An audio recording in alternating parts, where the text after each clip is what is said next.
टोपी लेवी है टोपी બેન કેટલા વાળી ટોપી છે फेरिया वाला भाई घरे घरे जईने टोपीओ वेचता હતા પછી ભાઈ આવી રીતે ઝાડવું હતું તો ટોપીઓ વેચીને થાકી ગયા તો ઘે ઘૂર ઝાડવું હતું ને ઝાડવાની નીચે પોરો ખાવા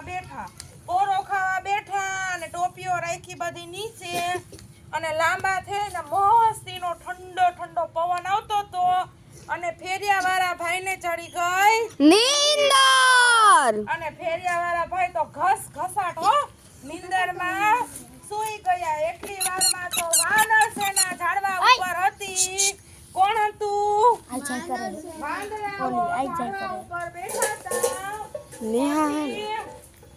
ઝાડવા ઉપર ફેરિયાવાળા ભાઈને નીંદર આવી ગઈ એટલે વાંદરાઓએ બધાએ પછી તો ફેરિયાવાળા ભાઈની નીંદર ઉડી તો જોયું તો ઠેલી ખાલી પછી કે આ કોણ બધી ટોપીઓ લઈ ગઈ હોય છે તો વિચાર કર્યો પછી કે આ કોણ લઈ ગયું હોય છે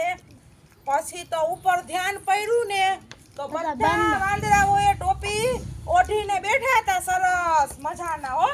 પછી કે ઓહો હવે શું કરવું તો પોતે લઈ અને આમ કરીને નીચેથી આમ પાંખો ફેંકો ને તો ફેરિયાવાળા ભોળા વાંદરા ભાઈ તો ઉપરથી પાંદડા ફેંકે બોર કરે ને એમ કરે એની નકલ કરતા હતા બધાય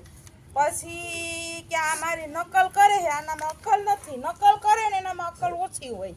પછી કે હવે શું કરવું તો ફેરિયાવાળા ભાઈ તો મગજવાળા હતા કાઢી નાખીશ ને તો એની ટોપીઓ બધી કાઢી નાખશે તો એવું જ કર્યું વાંદરામાં તો મગજ હતો જ નહીં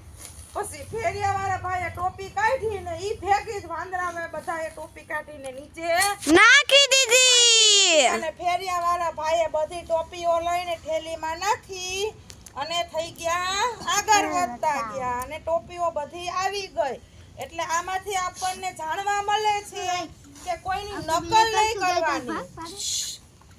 નકલ નહીં કરવાની તમે નકલ કરતા હોય ને તો તમારામાં અક્કલ હોય નહીં એટલે આપણે આપણા મનથી જે ગમે નહીં કરવાનું પણ કોઈ દિવસ કોઈની નકલ કરવાની નહીં ઓકે આ વાર્તાથી આપણને શીખ મળે છે ઓ